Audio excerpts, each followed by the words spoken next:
여러분 안녕하세요. 반갑습니다. 가족치료 전문가 유선생입니다. 오늘은요, 자녀의 마음을 열게 하는 아주 좋은 대화법이 있어서 여러분들에게 소개해드리겠습니다.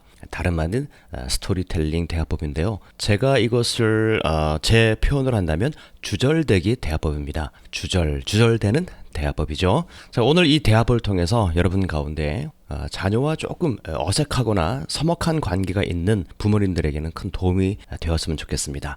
자녀와 어색한 부모들이 계십니다. 그래서 대화가 좀 줄어든 가정이 있죠. 점점 대화가 없어서 삭막해지는 그런 모래알 가정들도 최근 들어서 많이 늘고 있습니다. 이럴 때 부모님들께서 무언가 말을 걸고 싶어서 다가서는데요. 어떤 방법으로 자녀와 대화를 해야 될지 참 곤란해하는 경우가 종종 있습니다. 그래서 이제 부모님들이 선택하는 대화법이 다름 아닌 질문 대화법이죠. 학교 잘 다녀왔니? 밥은 먹었어? 누가 만났니? 오늘 뭐 했니? 어디 갔다 왔어? 오늘 뭐 행복했어? 자, 이렇게 질문을 통해서 자녀와 대화를 하려고 시도하죠. 왜 그럴까요? 이 어색함을 좀 깨고 싶은 것입니다. 그리고 자녀와 뭔가 친밀하게 대화를 하고 싶은 그 부모의 기대가 있기 때문에 이러한 질문일지라도 무언가 자녀에게 말을 던져서 자녀의 답변을 좀 기다리고 있는 거죠. 자, 이럴 때 여러분들 자녀들이 어떤 답변을 할까요? 당연히 단답형의 답변을 하는 거죠. 잘 먹었어. 행복했어. 너 누구 만났어? 아니면 답변조차 하지 않을 경우가 종종 있을 것입니다. 왜 그럴까요?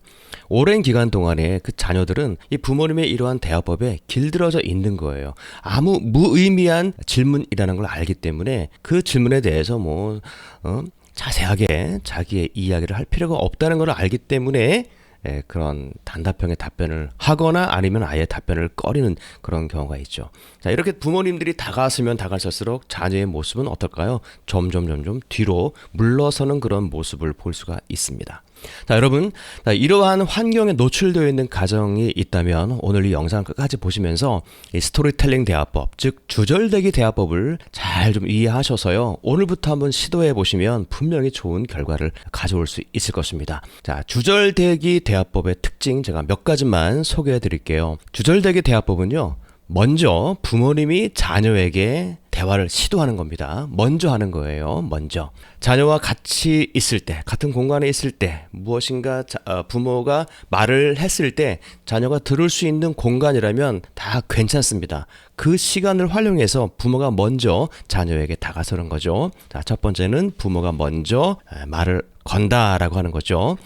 두 번째 특징은요, 대화의 내용인데 바로 부모님의 일상생활, 소소한 일상생활을 자녀에게 스토리로 들려주는 것입니다. 자, 하루 동안에 부모님이 직장 생활을 하든가 사람을 만나든가 친구를 만나든가 하루의 일상이 있을 거예요. 그 중에 한 일부분을 뚝 떼어서 자녀에게 들려주는 거예요. 즉 부모님의 정보를 자녀에게 알려주는 거죠. 누구를 만났어? 어디를 갔어? 무엇을 했어?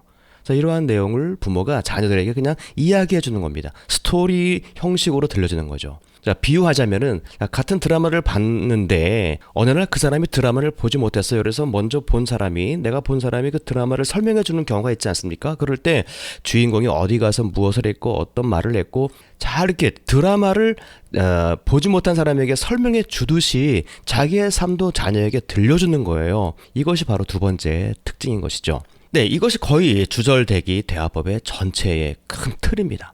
제가 한번 실제적으로 예를 들어서 한번 이야기를 해보겠습니다. 이제 아빠의 입장이죠. 자녀가 차에 같이 탔습니다. 아니면 집에 있어요. 그럴 때 이렇게 얘기하는 거죠. 야, 누구야? 내가 오늘 탁구장을 갔는데 탁구를 쳤어. 근데 나랑 아주 탁구 실력이 비슷한 사람하고 탁구를 쳤는데 내가 아빠가 평상시에 늘 3대2 아니면 6대4 정도로 졌거든. 근데 오늘 아빠가 굉장히 컨디션이 좋아서 진짜 날라다니면서 내가 3대2로 그 상대방 선수를 내가 이겼거든. 근데 얼마나 기분이 좋았던지. 그래서 다음 선수하고 또 경기를 했거든. 근데 오늘따라 내 아빠가 너무 잘 되는 거야. 그래가지고 경기를 했어. 그런데 아빠보다 나이가 조금 어린 그런 사람이 있었는데, 이분이 말이야, 갑자기, 엣지가 났는데, 엣지가 아니라는 거야. 그래서 엣지인데도 그 사람이 엣지가 아니라서 정말 화를 내면서 얘기하더라니까. 그래서 아빠가, 야, 이건 아니다. 분명히 엣지인데, 엣지가 아니라니. 그래서 아빠가 막 우기려고 하다가, 자, 탁구가 이게 경기가 아니라 이게 생활체육이잖니. 그래서 그냥 참았어. 그래서 오케이 그래 엣지가 아닙니다 라고 해서 아빠가 한 점수를 내가 잃었거든. 자, 이렇게 이야기하는 겁니다. 자, 이런 이야기를 할 때 자녀가 말을 하고 있는 아빠의 눈을 쳐다보지 않아도 괜찮아요. 그리고 뭐 핸드폰을 가지고 자기의 시간을 가져도 괜찮습니다.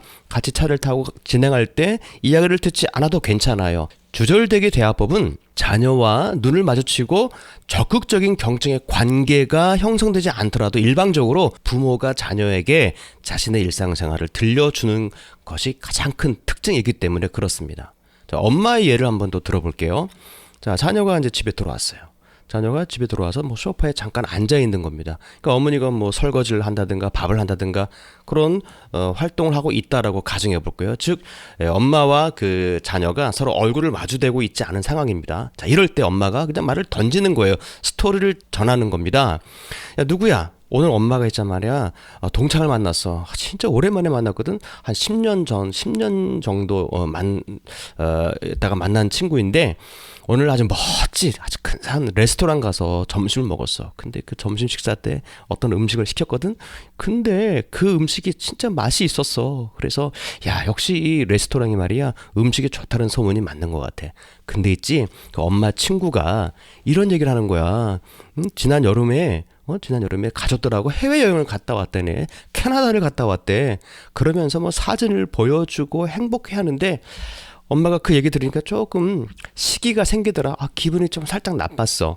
그래서 야, 우리도 말이지 언제 한번 시간 내가지고 돈 모아가지고 해외여행은 가지 못할지라도 우리 제주도라도 가족 여행을 좀 가면 어떻겠니? 근데 있잖아 그 내 친구가 엄마가 그 젊을 때는 엄마가 훨씬 예뻤어. 그리고 나보다 좀 피부도 안 좋고 그랬었는데 야, 진짜 10년 동안 그 친구가 피부 관리를 참 잘했는가 봐. 피부가 그냥 광이 나는데 어쩜 그렇게 피부가 좋은지 참 그랬거든. 자, 이렇게 이야기하는 겁니다. 여러분, 아버지와 아빠와 엄마의 그 일상생활 속에서 긴 3시간, 4시간짜리의 그 일과를 잠깐 뚝 떼어서 자녀에게 들려주는 겁니다. 그러면 자녀 입장에서는 아빠가 어떤 일이 있었고 엄마가 어떤 일이 있었는지를 알게 되지 않겠습니까? 자, 바로 이것이 매우 중요한 거예요. 스토리텔링법, 즉 주절대기 대화법의 핵심은 말이죠. 이 어색하고 서먹한 관계를 조금 시간을 투자해서 끊임없이 본인의 이야기를 들려주다 보면은 자녀는 부모님의 정보를 하나씩 알게 됩니다. 쌓아져 가는 거죠. 여러분, 친구가 왜 친구일까요? 그 친구의 모든 정보들을 아주 낱낱이 소소한 것까지 다 공유하기 때문에 친구예요. 고민, 비밀이 없어요.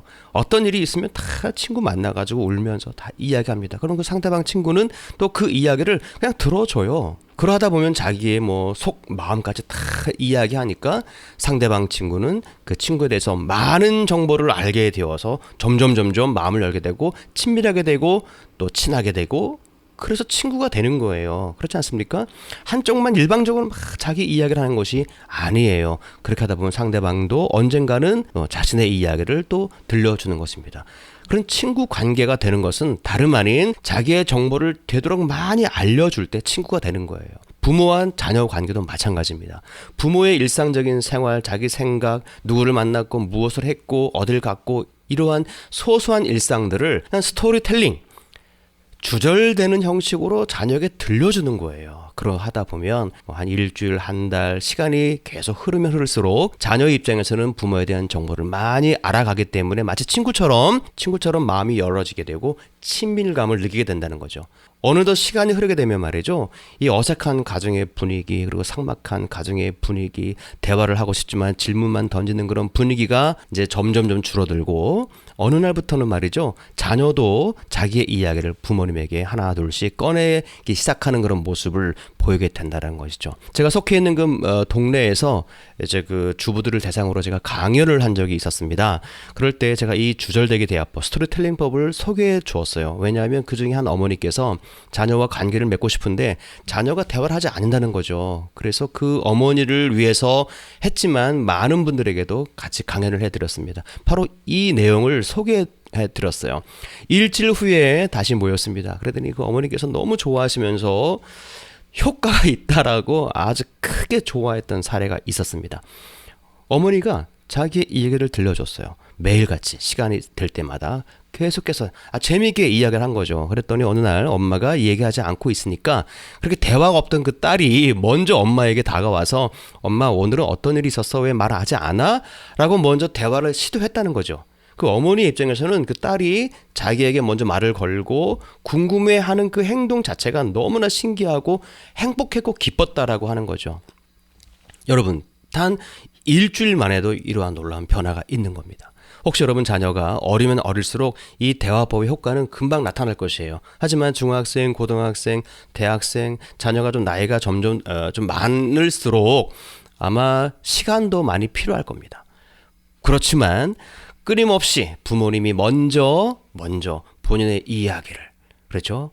구체적으로 다 이렇게 설명해주고 그리고 자녀가 듣든 말든 피드백을 기대하지 않고 꾸준히 한다면 말이죠. 어느 날 자녀의 마음이 활짝 열려져서 여러분 가정 가운데 어색하거나 삭막하거나 그러한 모래알 가정의 모습은 점점 사라질 것이고 친밀하고 마치 부모와 자녀가 친구처럼 대화하는 알콩달콩한 아름다운 행복한 가정의 모습을 분명히 바라보게 될 것입니다. 오늘 영상은요 여기까지고요. 다음번에는 이 주절대기 대화법 스토리텔링에 대해서 조금만 더 여러분들에게 설명하는 그런 시간으로 찾아뵙도록 하겠습니다. 영상이 마음에 들었다면요 구독과 좋아요 부탁드리겠습니다. 여러분 고맙습니다. 다음에 또 인사드리겠습니다.